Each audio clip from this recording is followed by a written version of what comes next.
বটবৃক্ষ কাটতে হলে প্রথমে তার ডালপালা কেটে ফেলতে হয়, তাহলে গাছ দুর্বল হয়ে পড়ে। তারপর গাছের গোড়া কাটতে হয়।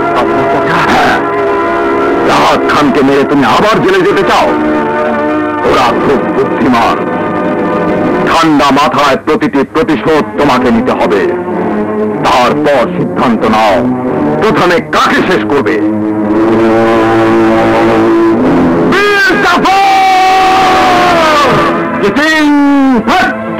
মালগুলো তাড়াতাড়ি ওঠা।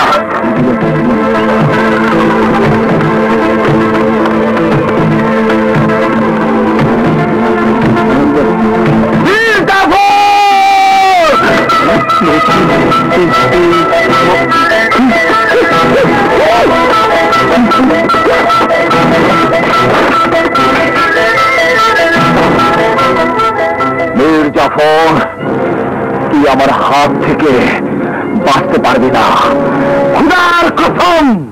আম্মা, সই করে দেন। 5 বছর ধরে আপনার কত পায়ে ধরেছি, আপনার এই কঠিন পাথর মন একটুও গলেনি। আর কষ্ট সহ্য হয় না আম্মা, আমার ধৈর্য শেষ।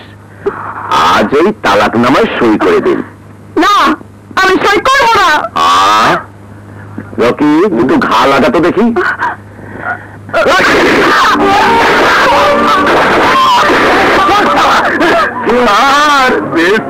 ভাগ হয়ে গেছে স্যার। বসিরা কোথায়? বসিরা জেল থেকে ছাড়া পেয়েছে স্যার।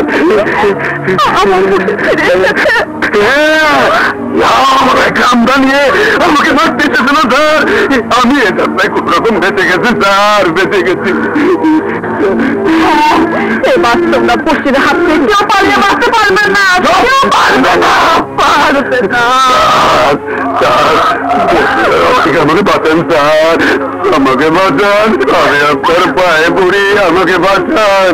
আমি পড়ে গেলে আমার বউ ছেলে সব এতিম হয়ে যাবে স্যার, এতিম হয়ে যাবে। বসিরা জেল থেকে ছাড়া পেলেও আমার হাত থেকে বাঁচতে পারবে না। রকি, ঢাকা শহরের প্রতিটি কোনায় কোনায় খুঁজে বের করে বসিরাকে হত্যা করো। হে পাক পরওয়ারদিগার রব্বুল আলামিন, তুমি আমার স্বামীকে আপদ বিপদ থেকে রক্ষা করো।